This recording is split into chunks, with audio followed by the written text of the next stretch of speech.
कर्पूरगौरं करुणावतारं संसारसारं भुजगेन्द्रहारं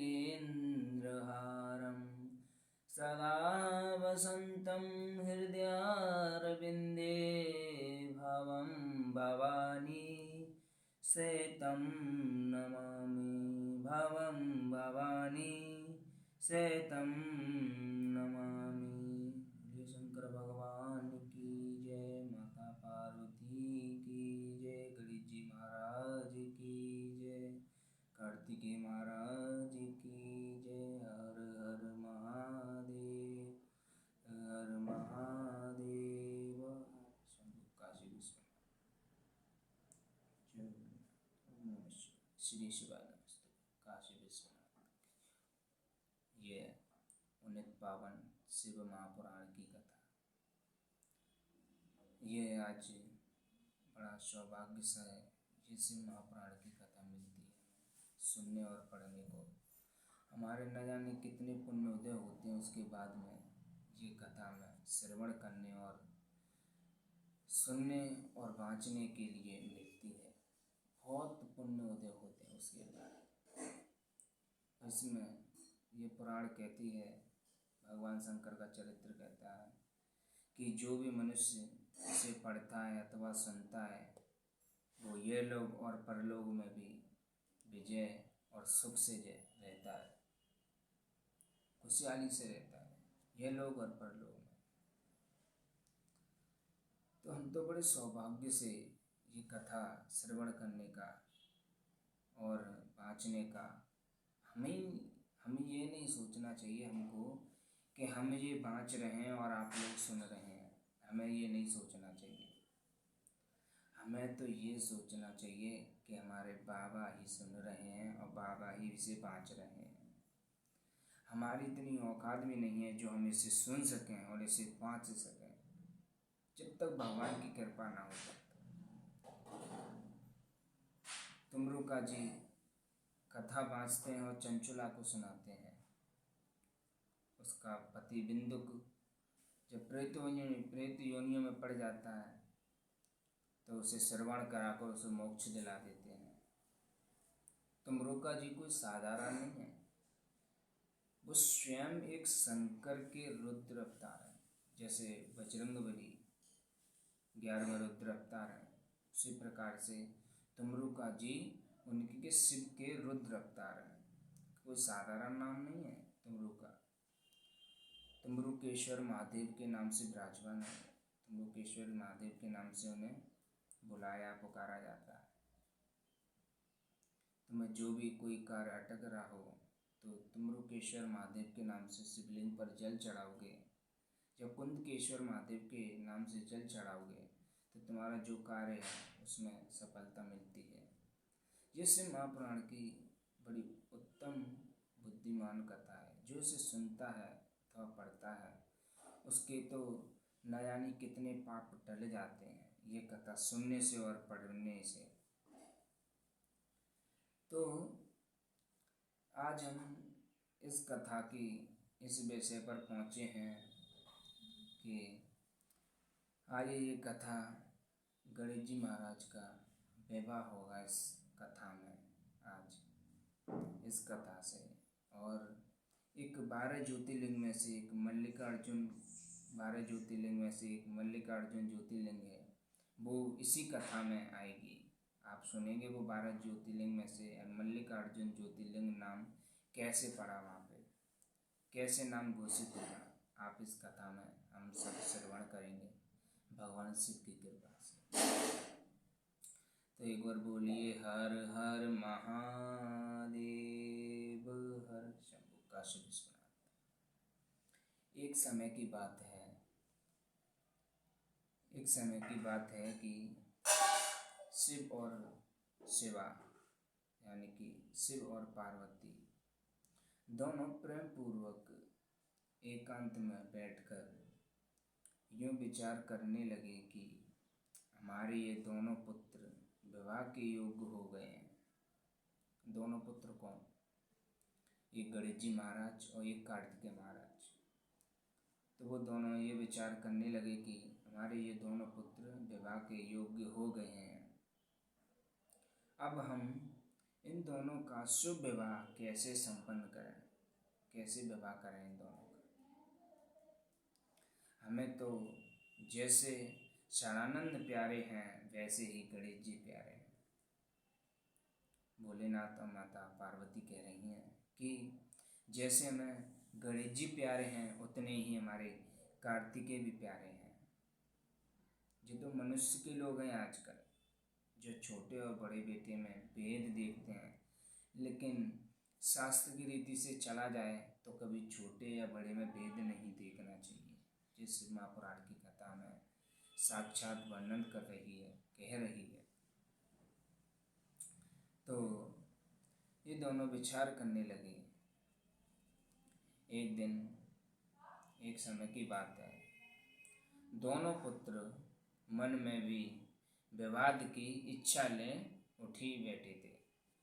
उनके मन में भी एक दिन विवाह की इच्छा जाग उठी। किनकी? गणेश जी महाराज और कार्तिकेय महाराज की। आज इस कथा को आप ध्यान से श्रवण कीजिएगा, ध्यान से। जितनी इस कथा को आप मन में हृदय में बैठारोगे उतना आपका जीवन का कल्याण होगा और एक जीने की सीख आपको लोगों को मिलेगी। तो वो दोनों विवाद लिए खड़े हुए। किसका विवाद? के कहने लगे कि पहले मैं विवाह करूँगा, पहले मैं विवाह करूँगा, पहले मैं विवाह करूँगा। देखना तुम कभी कभी जब किसी घर में दो भाई होते हैं ना, तो वो ऐसे ही विवाद करते हैं कि पहले मैं विवाह करूँ, पहले मैं विवाह करूँ, पहले मैं विवाह करूँ। ऐसे ये दोनों भाई आपस में विवाद करने लगे। अब विवाद करने लगे, इनके विवाद को बारंबार कहते हुए परस्पर विवाद करने लगे। तब उसके अधीश्वर वे दोनों संपत्ति पुत्रों की बात सुनकर लौकिक आचार का आश्रय ले परम विश्व को प्राप्त हुए और कुछ समय बाद उन्होंने अपने दोनों पुत्रों को बुलवाया। किसने? माता पार्वती और भगवान शंकर ने स्वयं बुलाया इनको कि पुत्र कार्तिकेय, पुत्र गणेश, इधर आओ। तो इन दोनों को बुलवाया। अब इन्होंने कहा, हाँ पिताजी, हाँ माताजी, कहिए।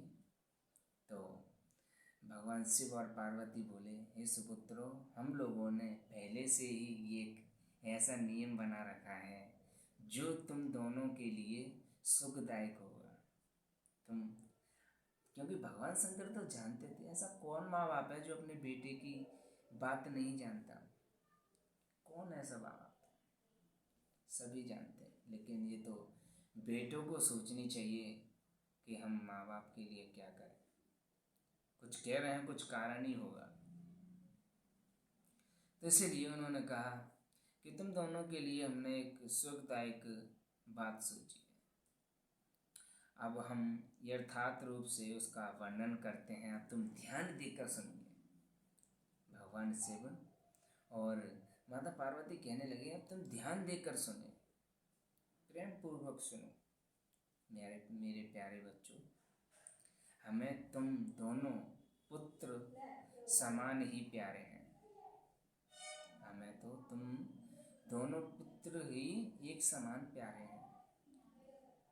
हम किसी के लिए कम ज़्यादा प्यार नहीं है, हमारे लिए दोनों के लिए बराबर प्यार है। अतः हमने तुम लोगों के लिए विवाह के विश्व में एक ऐसी शर्त बनाई है जो दोनों के लिए, जो सारी पृथ्वी की परिक्रमा करके पहले लौट आएगा, उसी का शुभ विवाह पहले किया जाएगा। बोल गणेश जी महाराज की जय, बोल कार्तिकेय महाराज की जय, बोल शंकर भगवान की, बोल माता पार्वती की जय। तो भगवान शंकर और माता पार्वती ने कहा कि पुत्रों, हमने एक बहुत अच्छी बात सोची है तुम दोनों के लिए। तो गणेश जी महाराज ने और कार्तिकेय महाराज ने कहा कि अच्छा हुआ, माता पिता तो अच्छा ही सोचते हैं। वो समझ गए गणेश जी महाराज की ये क्या बात है, लेकिन तो उन्होंने कहा जो परिक्रमा पहले लगा कर आएगा उसी का विवाह हम पहले कर देंगे। ये माता पार्वती और शंकर ने उनसे कहा। तो ब्रह्मा जी नारद जी से कहते हैं कि हे नारद, जब माता पिता की यह बात सुनकर सर्वजन्मा महाबली कार्तिकेय तुरंत ही अपने स्थान से पृथ्वी की परिक्रमा करने के लिए चल दिए। तो भगवान कार्तिक को बड़ा ही कराया था इस बात को सुनकर। कौन सी बात को बताएं कि जब माता पार्वती और भगवान शंकर ने ये कहा था कि तुम दोनों में से जो पहले परिक्रमा करके आएगा तो उसका हम विवाह पहले कर देंगे। और भगवान कार्तिक तो बड़े खुश हुए। किस लिए खुश हुए, अब तुम सोचो कुछ जरा, क्योंकि उनका वाहन क्या है, गणेश जी का वाहन क्या है, कार्तिकेय का वाहन क्या है, मालूम है आपको? मालूम हो या नहीं मालूम हो, लेकिन हमारी ये कथा चल रही है तो हम इसके आधार पर ही बोलेंगे। किसी को मालूम नहीं रहता, किसी को मालूम रहता है। तो भगवान कार्तिकेय का वाहन है मोर और भगवान गणेश जी का वाहन है चूहा। आपने सुना भी होगा और आप लोग जानते भी हो, क्योंकि आप लोग कथा मुझे उम्मीद है आप लोग बहुत अच्छी तरीक़ा से कथा को श्रवण कीजिए और कथा भी अनंत सुनी होगी यार। लेकिन ये कथा मैं आपको सुना रहा हूँ जिस साक्षात भगवान शिव ने ही इसमें बोल कर लिखा है। वेद व्यास जी ने इसमें लिखा है, भगवान शिव ने अपने मुखारविंद से कहा था, वही लिखा है। हम जो भी बोलेंगे इस व्यासपीठ से, इस महापुराण की कथा से, जो सुना है, जो पढ़ा है, जो दिख रहा है वही बोलेंगे। अगर किसी को शंका हो कि ऐसा नहीं हो सकता तो हमारे YouTube चैनल पर हमारा मोबाइल नंबर डला हुआ है, हमसे कांटेक्ट कीजिएगा, हम उसे लाइव दर्शन कराएंगे जो हम कथा बोलते हैं। हम कोई ढोंग त्रिपंच या जादू वादू नहीं करते, ना हमें इतना ज्ञान है कि हम अनाप जनाब बातें कहते हैं, हमें इतना भी ज्ञान नहीं है। हमें जो कथा कहती है, जो भगवान शंकर की कथा कहती है, हम वही कहेंगे आपसे और कोई बात नहीं कहेंगे, क्योंकि हम इतने ज्ञानी नहीं हैं, हम इतने बुद्धिमान नहीं हैं जो हम आपको मनगढ़ंत कहानी से आपको सुनाकर और इस YouTube चैनल पर वीडियो डाल दें। नहीं, हमारी ये विचार नहीं है। हमें तो भगवान शंकर ने जो दिया है उसे हम पढ़ रहे हैं और आप लोगों को श्रवण करा रहे हैं, जिससे आपका भी कल्याण हो और हमारा भी कल्याण हो। बोल शंकर भगवान की जय। तो भगवान कार्तिकेय का वाहन है मोर और गणेश जी महाराज का वाहन है चूहा। तो गणेश कार्तिकेय महाराज अपने मोर पर बैठकर चल दिए और अगाध बुद्धि संपन्न गणेश वहीं खड़े रह गए। भगवान गणेश जी नहीं गए, वो वहीं खड़े रह गए। कार्तिकेय महाराज तो चले गए, लेकिन गणेश जी महाराज वहीं खड़े रह गए। वे अपनी उत्तम बुद्धि का आश्रय ले बारंबार मन में विचार करने लगे। वे अपने मन में विचार करने लगे। गणेश जी महाराज मन में विचार करने लगे कि अब मैं क्या करूं, कहाँ जाऊं, परिक्रमा तो मुझसे हो नहीं सके। गणेश जी महाराज के शब्द में, मुझसे तो परिक्रमा हो नहीं सकेगी, क्योंकि कोसवर चलने के बाद आगे मुझसे चला जाएगा नहीं, मुझसे कोसवर नहीं चला जाएगा। ये गणेश जी महाराज कहने लगे, मुझसे नहीं चला जाएगा, क्योंकि फिर सारी पृथ्वी की परिक्रमा करके मैं कैसे सुख प्राप्त करूँगा। ये गणेश जी महाराज कह रहे हैं कि मुझ पे तो कोसोवर दूर चला नहीं जाएगा, तो मैं पृथ्वी की परिक्रमा कैसे करूँगा और कैसे मैं सुख प्राप्त करूँगा। तो ऐसा विचार कर कर गणेश जी ने जो कुछ किया उसे सुनो और उन्होंने अपने घर लौटकर विधि पूर्वक स्नान किया, अब इनकी गणेश जी की बुद्धि देखना आप लोग। मेरी माता बहनों से और मेरे पिता तल्लु भाई बंधुओं से निवेदन है, आप इस कथा को ध्यान से सुनिएगा। अब वो गणेश जी महाराज की बुद्धि देखिएगा, इससे आपको बहुत सीख मिलेगी महाराज। अब गणेश जी महाराज की बुद्धि देखिए, क्या बुद्धि है। तो वे लौट आए और पृथ्वी की परिक्रमा नहीं करने गए, वो लौट आए वहीं से और उन्होंने स्नान किया। स्नान कर कर माता पिता इस प्रकार कहा, अपने माता पिता से बोले, पिताजी एवं माताजी, मैंने आप लोगों की पूजा करने के लिए यहाँ 2 आसन स्थापित किए हैं। आप दोनों इस पर विराजमान और मेरा मनोरथ पूर्ण कीजिए। भगवान जी गणेश जी महाराज कह रहे हैं कि आप दोनों इन दोनों आसन पर बैठ जाइए और मेरे मन की मुराद को पूरी कीजिए। तो ब्रह्मा जी कहते हैं, और सुनो नारद। ये ब्रह्मा जी नारद जी को सुना रहे हैं, जो मैं तुमसे बीच में कह रहा हूँ ना कि ब्रह्मा जी नारद से कह रहे हैं, ये ब्रह्मा जी नारद को सुना रहे हैं।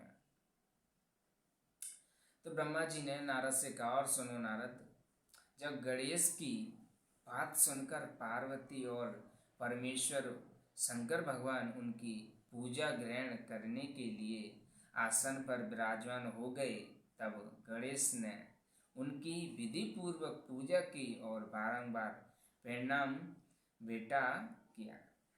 उन्होंने बारंबार प्रणाम किया, बारंबार उनको प्रणाम किया।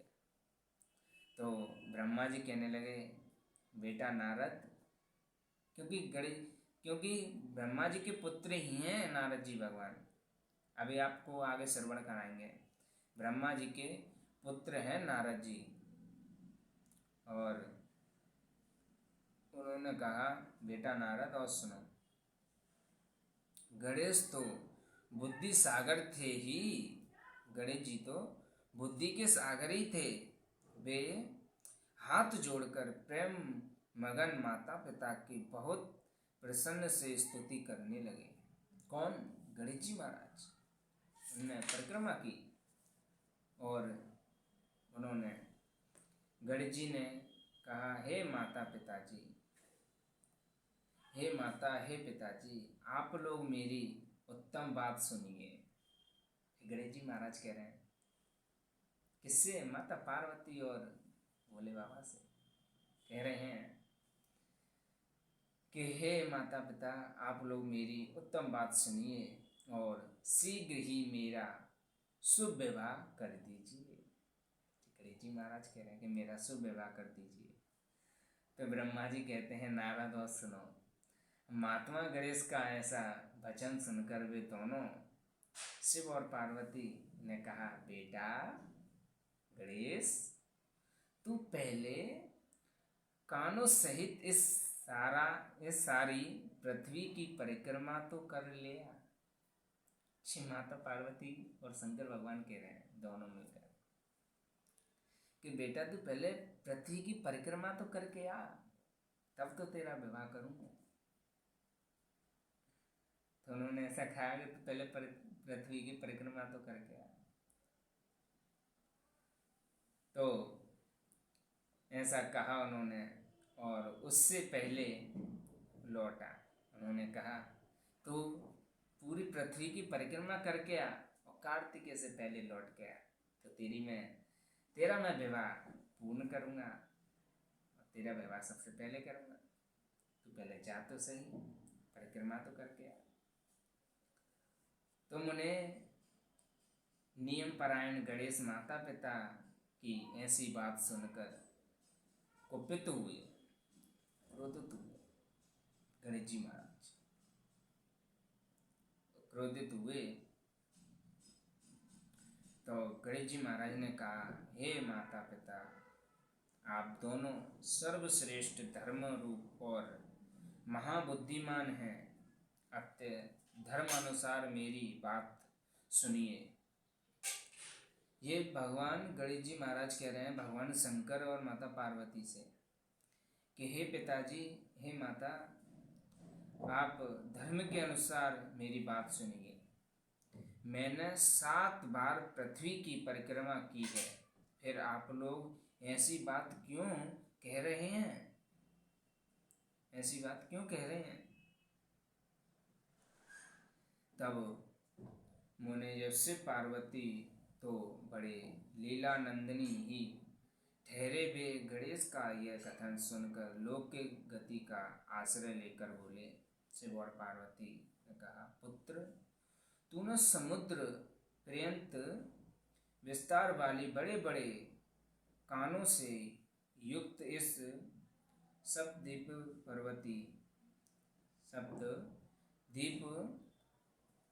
वती विशाल पृथ्वी की परिक्रमा कब कर ली? जो माता पार्वती और भगवान शंकर कह रहे हैं भगवान गणेश जी महाराज से कि हे पुत्र गणेश, तूने 7 परिक्रमा पूरी पृथ्वी की कैसे कर ली? तेने कब कर ली?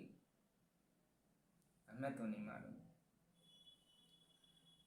तो जब शिव और पार्वती ने ऐसा कहा तब उसे सुनकर महान बुद्धि संपन्न गणेश बोले। गणेश जी ने कहा, हे माता पिताजी, मैंने अपनी बुद्धि से आप दोनों शिव और पार्वती की पूजा करके प्रतीक्षा कर ली है। अत मेरी समुद्र पर्यंत पृथ्वी की परिक्रमा पूरी हो गई है। धर्म के संग्रहभूत वेदों और शास्त्रों में जो ऐसे वचन मिलते हैं, अब भी देखना, भगवान गणेश जी महाराज और माता पार्वती और भगवान शंकर को कह रहे हैं। कौन? गणेश जी महाराज और माता पार्वती और शंकर भगवान से कह रहे हैं गणेश जी महाराज कि मैंने वेदों में और शास्त्रों में ऐसे वचन सुने हैं, मिले हैं कि वे सत्य हैं अथवा असत्य वे वचन हैं कि जो पुत्र माता पिता की पूजा करके उनकी प्रतीक्षा करता है उसे पृथ्वी परिक्रमा जनित फल शुभ लाभ होता है। गणेश जी महाराज कह रहे हैं, जो बच्चा माता पिता की परिक्रमा कर लेता है वो पूरी पृथ्वी की परिक्रमा कर लेता है। ऐसा मैंने शास्त्र में सुना है, पढ़ा है। जो गणेश जी भगवान माता पार्वती और भगवान शंकर से कह रहे हैं कि जो परिक्रमा कर लेता है वो 7 परिक्रमा के बराबर, पूरी पृथ्वी की परिक्रमा के बराबर होता है जो माता पिता की परिक्रमा कर लेता है। और सुनो भगवान गणेश जी क्या कह रहे हैं, जो माता पिता को घर पर छोड़कर तीर्थ यात्रा के लिए माता पिता के बिना आज्ञा के बिना उनकी परिक्रमा के जाता है तो वो हत्या से मिलने वाले पाप का भागी होता है। गणेश जी भगवान कह रहे हैं, जो माता पिता की बिना आज्ञा के और बिना पूछे ताछे, बिना नमन किए, बिना चरण छुए जो भारतीय तीर्थ यात्रा पर जाता है वो पाप हत्या के बराबर तीर्थ यात्रा होती है। घर में माता पिता के जाना है तीर्थ यात्रा पर तो माता पिता के चरण छूकर और उनसे आज्ञा लेकर तीर्थ यात्रा पर जाओगे तो भगवान भी तुमसे खुश हो जाएगा। जो गणेश जी भगवान यहाँ वचन दे रहे हैं, कह रहे हैं कि जो माता पिता की परिक्रमा कर लेता है वो पूरी पृथ्वी की परिक्रमा कर लेता है। जो भगवान गणेश जी महाराज कह रहे हैं, उन्होंने कहा है, जो माता पिता को घर पर छोड़कर तीर्थ यात्रा के लिए जाता है वह माता पिता की हत्या से मिलने वाली पाप का भागी होता है। जी भगवान शंकर कह रहे हैं, क्योंकि पुत्र के लिए माता पिता चरण सरोज ही महान तीर्थ है। भगवान गणेश जी महाराज कह रहे हैं, भगवान गणेश जी महाराज कह रहे हैं, क्योंकि जो पुत्र के लिए माता पिता का चरण सरोज ही महान तीर्थ है, उनका चरणों में ही सारे तीर्थ हैं। ये भगवान गणेश जी महाराज कह रहे हैं। अन्य तीर्थ तो दूर जाने पर प्राप्त होते हैं। जो दूर के तीर्थ हैं वो तो जाने पर प्राप्त होते हैं, लेकिन जो घर में माता पिता है वो पहले प्राप्त हो जाते हैं। परंतु धर्म का साधनभूत ये तीर्थ तो पास में ही सुलभ है। क्या सुंदर विचार है मेरे गणेश जी महाराज का, कितना शुभ विचार कह रहे हैं कि घर में माता पिता के चरणों की रज लेने से, जब मस्तक झुकाने से तीर्थ यात्रा की प्रसन्नता मिलती है, पुण्य मिलता है। जिसमें गणेश जी महाराज लिख रहे हैं, बोल रहे हैं, क्या बोल रहे हैं कि जो माता पिता के चरणों की रज लेकर जाता है या नमन कर कर जाता है तो उसका जाना का तुम्हारा मन है जाने का तो तुम जाओ, कोई दिक्कत नहीं है। लेकिन माता पिता का आसरा लेकर, चरणों का आशीर्वाद लेकर तब जाओगे तो वो तीर्थ यात्रा सफल है, और नहीं जाओगे तो वो सफल नहीं असफल होता है, जो भगवान गणेश जी महाराज कह रहे हैं। परंतु धर्म का साधनभूत तो ये तीर्थ तो पास में ही सुलभ है, दूर नहीं। अगर फिर भी इच्छा हो तो माता पिता का आश्रय लेकर जाना चाहिए, चरण को छू कर जाना चाहिए। पुत्र के लिए बताया, पुत्र के लिए और माता पिता और स्त्री के लिए पति, ये दोनों सुंदर तीर्थ घर में ही वर्तमान है, घोषित है। वर्तमान घोषित है, घोषित का मतलब घर में ही है। क्या कह रहे हैं, जो घर में ही है। अगर इसका कोई कहे कि महाराज तुमने ये कथा कहाँ से सुनाई, तो उसे कह देना कि इसमें लिखा संक्षेप शिव महापुराण की कथा, संक्षेप शिव महापुराण की कथा ये ले है इसमें। और इसका पेज नंबर महाराज है 666।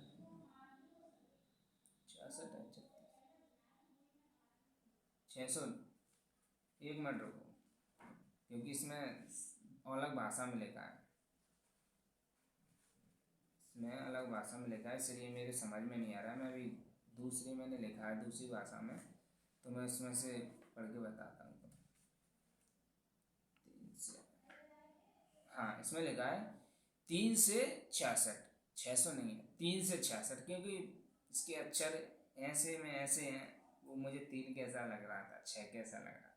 6 से नहीं, 3 से 66 पेज नंबर पे इसका वर्णन लिखा हुआ है। अगर कोई पढ़ना चाहे अपने घर पे, जब निकालना चाहे तो उसमें निकाल सकता है। कितने पे? 366, 366 पेज नंबर पे इसका वर्णन लिखा हुआ है। तो हम कहाँ पढ़ते कि स्त्री के लिए, स्त्री यानी कि पत्नी, पति की पत्नी यानी कि बहू, सास की बहू, सास की बहू के लिए तीर्थ यात्रा सास है। सास के चरण छुए डेली, हो सके तो, और नहीं हो सके तो कहीं बाहर जाए तो सास के चरण छू कर ही जाए। और आजकल तो ये आप लोग घर में ही तो पता चल जाता होगा, घर में कहीं बहू जाती है तो माता पिता के चरण छू कर जाती है। एक घड़ी पिता कहीं चले जाए लेकिन माता के तो जरूर छू के जाती है, सास के जरूर छू के जाती है। तो ये यहाँ पर वर्णन लिखा है कि मैंने, भगवान गणेश जी महाराज कह रहे हैं, मैंने वेदों पुराण में पढ़ा है और सुना है कि माता पिता के चरण छूने से 7 परिक्रमा उनके लगाने से पूरी पृथ्वी की परिक्रमा लग जाती है। तो ये बात उनकी सुनकर, भगवान गणेश जी की बात सुनकर माता पार्वती और भगवान शंकर बड़े प्रसन्न हो गए कि मेरा गणेश कितना बुद्धिमानी है, कितना बुद्धिमान मेरा गणेश है। होना चाहिए, आजकल बच्चों को ये ज्ञात होना चाहिए, क्योंकि आजकल जिसके पास ज्ञान है वो ही आगे है, जिसके पास ज्ञान नहीं वो आगे नहीं महाराज। तो ये बात उन दोनों ने बुद्धि सागर गणेश को संताप दे दी, और फिर वे उनके विवाह के संबंध में उत्तम विचार करने लगे कि अब तो गणेश का विवाह करना चाहिए। जी, भगवान भोलेनाथ और माता पार्वती सोचने लगे कि अब उनका विवाह करना चाहिए। शास्त्र में लिखा है, शास्त्र कभी गलत नहीं कहते, शास्त्र में लिखा है वो सत्य लिखा है। एक घड़ी मनुष्य झूठा हो सकता है, इंसान झूठा हो सकता है, संसार का व्यक्ति झूठ हो सकता है, लेकिन भगवान की कथा, भगवान ने जो पुराण में लिखा है वो कभी झूठा नहीं हो सकता, वो तो सत्य ही है, सत्य है। क्योंकि मनुष्य एक बार पलट सकता है लेकिन शास्त्र नहीं पलट सकता। तो उन दोनों ने विचार किया और नारद को बुलाया। उन्होंने कहा, नारद जी इधर आओ, जाओ गणेश के लिए कोई सुंदर कन्या ढूंढकर देख कर आओ। तो भोलेनाथ की बात सुनकर नारद जी बोले, हे प्रभु, आप गणेश का विवाह कर रहे हो? कि हाँ। कि तो कैसी लड़की चाहिए? आप भी पूछते हो कि नहीं पूछते बिचौलिया से? बिचौलिया पूछता है तुमसे, बिचौलिया से तुम कहते हो भैया हमारे घर में लड़की है या लड़का है, लड़की है तो लड़का ढूंढो, लड़का है तो लड़की ढूंढो। तो वो कहता है कैसी होनी? एकदम बढ़िया, घर को चलाए सुधारे, घर को चलाए सुधारे और घर का काम कारोबार करे। आजकल का ये व्यक्ति कहता है कि नहीं कहता? तो नारद जी ने कहा, ठीक है प्रभु, मैं देख कर आता, मैं किसी के यहाँ जाता हूँ और पूछ कर आता। तो नारद जी उन प्रजापति विश्वकर्मा के घर गए, उनके घर पधारे, विश्वकर्मा प्रजापति के घर पधारे। तो उन्होंने नारद जी को आया देख उनको प्रणाम किया और कहा, आओ नारद जी, हमारा घर धन्य होगा जो आपके चरण हमारे घर में पड़े। क्योंकि साधु संत के घर जिस घर में पड़ जाते हैं वो घर कभी नर्क नहीं भोगता, वो स्वर्ग का भोग भोगता है। क्योंकि संत का आगमन समझ लो भगवान का आगमन हुआ है। तो उनके पास गए तो नारद जी ने कहा कि विश्वकर्मा जी, आपने हमसे पहले नारद जी से कहा होगा विश्वकर्मा जी ने कि आप हमारे लड़की के लिए कोई अच्छा लड़का मिले तो बताना। तो नारद जी को उसी वक्त ध्यान आया तो वहीं पर गए विश्वकर्मा के यहाँ। उन्होंने कहा कि विश्वकर्मा जी कि आपने कहा था लड़का देखने के लिए, तो हमने लड़का देख लिया है। तो विश्वकर्मा जी ने कहा कि लड़का देख लिया है? कि हाँ। कि कैसा है? तो नारद जी ने कहा विश्वकर्मा जी से कि आप बताइए आप कैसा लेना चाहते हो, आप कैसा दामाद चुनना चाहते हो, आपको कैसा दामाद चाहिए? तो नारद विश्वकर्मा जी ने कहा कि दामाद मुझे ऐसा चाहिए। पहले तो विश्वकर्मा जी ने कहा, पहले तो ये शर्त मंजूर कर लो कि मेरी पुत्री हैं दो, मेरी पुत्री हैं दो। उन्होंने कहा मेरी पुत्री हैं दो, पहले तो ये बात सुन लीजिए। और उनका नाम क्या है उन दोनों पुत्री का? एक का नाम है रिद्धि, दूसरी का नाम है रिद्धि सिद्धि, जब लिखा है। एक का नाम है सिद्धि, एक का नाम बुद्धि। लेकिन आज के लोग हम रिद्धि सिद्धि कहते हैं, लेकिन शिव महापुराण में लिखा है सिद्धि और बुद्धि। ये दोनों बहनों का नाम है, जो जुड़वा बहन है दोनों, जो विश्वकर्मा जी के यहाँ जन्म ली है। तो उन्होंने कहा ठीक है कोई बात नहीं। तो उन्होंने कहा और बताइए, मंजूर है? नारद जी ने कहा। तो विश्वकर्मा जी ने कहा कि मेरी बेटियों को धीरे बोलने की आदत है, दामाद ऐसा चाहिए जो नेक कहे मेरी बेटी और तुरंत सुन ले। तो नारद जी ने कहा बिल्कुल ऐसा ही है, बिल्कुल ऐसा है, उसके कान तो बहुत बड़े बड़े हैं महाराज, बिल्कुल ऐसा ही है वो। तो नारद जी ने कहा और बताओ। तो उन्होंने कहा और बताओ कैसा दामाद चाहिए। तो उन्होंने कहा कि उसका पेट ने थोड़ा मोटा हो, हट्टा कट्टा हो, एक शरीर में एक बलवान हो। एक बार बैठे आए तो उठे नहीं पे, 2-3 घंटे तक उठे ही नहीं। तो नारद जी ने कहा बिल्कुल ऐसा ही है, एक बार बैठ गया तो उठने का नाम ही नहीं लेता। उन्होंने कहा ठीक है।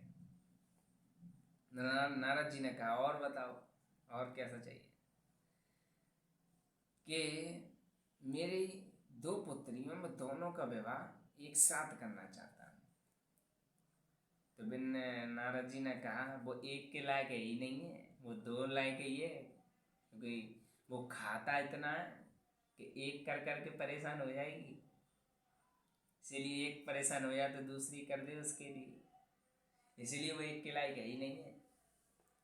तो उन्होंने कहा तो ये भी मंजूर है। तो उन्होंने कहा कि मेरी बेटी खाना बनाती हैं तो थोड़ा स्वाद सूंघते ही नेक सूंघते ही खेन उसकी खुशबू बताते कैसा खाना बना है। तो उसकी नाक बहुत बड़ी होनी चाहिए। तो उन्होंने कहा चिंता मत करो, बहुत एक हाथ लंबी है उसकी नाक, तो चिंता मत करो, उसकी सूंड एक हाथ लंबी है, चिंता मत करो, ऐसा ही है। तो विश्वकर्मा जी तो बड़े खुश हुए। अब खुश हुए तो नारद जी से कहा नारद जी ब्याह पक्का पक्का, कि हाँ बिल्कुल पक्का। तो उन्होंने कहा, पर विश्वकर्मा जी ने कहा अब ये तो बता दो लड़का किसका है। तो उन्होंने कहा भोलेनाथ जी के। कौन के? गणेश। गणेश के? हाँ। तो उन्होंने कही वाह भाई वाह, हमारे तो बड़ी किस्मत जगी है, हमारे तो कितने भाग्योदय हुए हैं कि मेरी दोनों पुत्री भगवान शंकर की बहू बनेगी। ऐसा सौभाग्य कहाँ ढूंढने से मिलता है। तो उन्होंने कहा नारद जी ब्याह पक्का। तो नारद जी ने कहा हमारी तरफ से भी पक्का। ये तो कहा कि ब्याह की तैयारी करो। तो समय व्यतीत हुआ तो ब्याह की तैयारी की। तब ब्याह की तैयारी की, ब्याह की तैयारी की। सर्वाग्र शोभा 2 सुंदरी कन्या थी, जिनका नाम सिद्धि और बुद्धि था। भगवान शंकर और गिरिजा ने, गिरिजा जानी की पार्वती ने, उन दोनों के साथ हर्षपूर्वक गणेश का विवाह संस्कार संपन्न कराया। उनका विवाह कराया गणेश का दोनों पुत्रियों के साथ। विश्वकर्मा की जो पुत्री थी सिद्धि और बुद्धि, दोनों के साथ विवाह कराया। विवाह कराकर उस विवाह के अवसर पर संपूर्ण देवता प्रसन्न हुए और प्रसन्न होकर पधारे। उस समय पधारे, भोजन भंडार किया, भोजन ग्रहण किया। उसी के अनुसार विश्वकर्मा ने वहाँ विवाह किया। उसे देखकर ऋषियों तथा देवताओं को परम हर्ष प्राप्त हुआ, बड़े खुश हुए। तो बैंड बाजा बजाने लगे और बैंड बाजा बजाने लगे। मुने गणेश को भी उन दोनों पत्नियों के मिलने से जो सुख प्राप्त हुआ उसका तो वर्णन ही क्या है महाराज। गणेश जी महाराज बड़े खुश हुए उन दोनों से विवाह करके। गणेश जी महाराज बड़े खुश हुए उन दोनों से विवाह करके। अब उन दोनों से विवाह करके बड़े खुश हुए, बहुत खुश हुए, बहुत। तो वे दोनों बड़े खुश हुए। तब वो बड़े खुश हुए दोनों। तो किया जा सकता है कुछ काल के पश्चात, कुछ समय व्यतीत हुआ जब, तो महात्मा गणेश के उन दोनों पत्नियों से दो पुत्र का प्रकट हुआ, जन्म लिए। यानी इसमें लिखा है गणेश जी की 2 पत्नियों से 2 दिव्य पुत्र उत्पन्न हुए। उनमें गणेश पत्नी सिद्धि के गर्भ से क्षेम नामक पुत्र पैदा हुआ और बुद्धि के गर्भ से जिस परम सुंदर पुत्र ने जन्म लिया उसका नाम लाभ हुआ। उसका नाम लाभ। देखो ये ध्यान रखिए आप, ये बहुत ध्यान देने वाली है। सिद्धि के गर्भ से क्षेम पुत्र प्राप्त प्रकट हुआ, यानी गर्भ से प्राप्त हुआ। और सिद्धि के और बुद्धि के गर्भ से लाभ, जिसे हम लोग शुभ लाभ कहते हैं।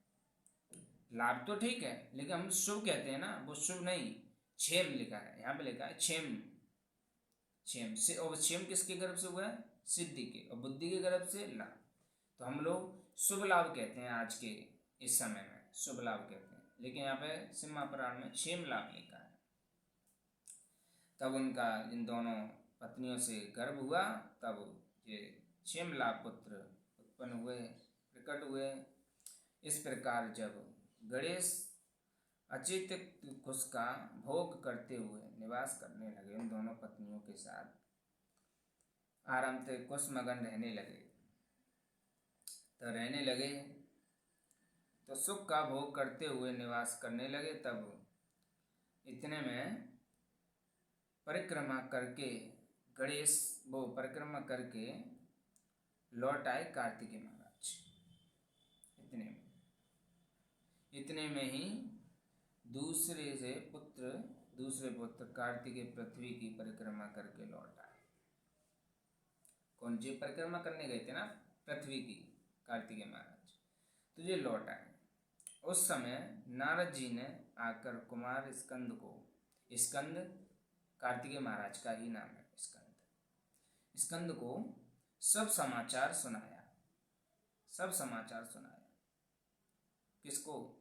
नारद जी ने उनको सुनाया, कार्तिकेय महाराज को सारा समाचार सुनाया। अरे तुम्हारी माता पिता ने तो देखो, नारद जी क्या करते हैं, अगर जहाँ आग नहीं लग रही हो वहाँ आग लगा जाते हैं नारद जी महाराज। ऐसे में नारद जी महाराज है, जहाँ आग नहीं लगे तब लगा जाते हैं। तो नारद जी ने आकर कुमार स्कंद को सब समाचार सुनाया। तो उन्होंने सुनकर कुमार के मन में बड़ा क्रोध हुआ, और वे माता पिता शिवाशिव के द्वारा रोके जाने पर भी ना रुककर, फिर माता पार्वती ने और भगवान शंकर ने रोका भी है। देखो यहाँ पे लिखा है, शिव और शिवा के द्वारा रोके जाने पर भी रुककर क्रोंच पर्वत की ओर चले गए। कार्तिकेय महाराज, माता पार्वती और भगवान शंकर ने समझाया था कि पुत्र कार्तिकेय, इसमें तुम्हारी कोई वो नहीं है। देखो गणेश जी महाराज ने परिक्रमा लगा ली हम दोनों की, अब वो बुद्धि के देवता है इसलिए उन्होंने लगा ली, तुम चिंता क्यों कर रहे हो? तो वो कहने लगे कार्तिकेय महाराज, चिंता क्यों नहीं करें माता पिता, आपने परिक्रमा करने के लिए भेजा, हम लगा के आए, उनका विवाह कर दिया। लेकिन वो क्रोध होकर क्रोंच पर्वत पर चले गए, लेकिन वो रुके नहीं, भगवान कार्तिकेय रुके नहीं। भगवान शिव ने, माता पार्वती ने बहुत कोशिश की, नहीं रुके, चले गए। देवर्ष उसी दिन से शिव पुत्र स्वामी कार्तिकेय का कुमार पर्यंत प्रसिद्ध हो गया। उनका नाम त्रिलोकी में विख्यात हो गया, त्रिलोकी में विख्यात हुआ। और शुभदायक, सबपहारी, पुण्यमय और उत्कृष्ट विचार, ब्रह्म विचार की शक्ति प्रदान करने वाला है। कार्तिकेय की पूर्णिमा को सभी देवता, ऋषि, तीर्थ और मुनीश्वर सदा कुमार का दर्शन करने के लिए क्रोंच पर्वत पर जाते हैं। क्रोंच पर्वत पर जाते हैं। जो मनुष्य कार्तिकेय की पूर्णिमा के दिन कृतार्थ का नक्षत्र योग होने पर स्वामी कार्तिकेय का दर्शन करता है, उसके स्मरण संपूर्ण पाप नष्ट हो जाते हैं। जो कार्तिकेय पूर्णिमा को भगवान कार्तिकेय का स्मरण करता है, उसके सारे पाप दूर हो जाते हैं। इसमें लिखा है, कार्तिकेय का दर्शन करता है उसके संपूर्ण पाप नष्ट हो जाते हैं, उसके पाप नष्ट हो जाते हैं और उसे मनोवांछित फल की प्राप्ति होती है। इधर स्कंद का विछोह हो जाने पर उमा को महान दुख हुआ। इस बात को सुनकर वो रुके नहीं, फिर भी उनको बहुत दुख हुआ। किनको? माता पार्वती को बहुत दुख हुआ। तब माता पार्वती ने कहा, प्रभु आप मुझे साथ लेकर वहाँ ले चलिए, आप मुझे साथ लेकर वहाँ ले चलिए। प्रियो के सुख देने के निमित्त स्वयं भगवान शंकर अपने एक अंश से उस पर्वत पर गए और सुखदायक मल्लिकार्जुन नामक ज्योतिर्लिंग के रूप में वहाँ प्रतिष्ठित हो गया। देखिए, कृंच पर्वत पर गए कौन? माता पार्वती और भगवान शंकर कृंच पर्वत पर, इसीलिए उनका नाम, इसीलिए वहाँ 12 ज्योतिर्लिंग के रूप में प्रसिद्ध हुए मल्लिकार्जुन के नाम से। एक 12 ज्योतिर्लिंग में एक 12 ज्योतिर्लिंग है मल्लिकार्जुन के नाम से, क्योंकि वहाँ पर भगवान कार्तिकेय रुष्ट होकर चले गए थे, तो उन्हें मनाने के लिए माता पार्वती और शंकर भगवान गए।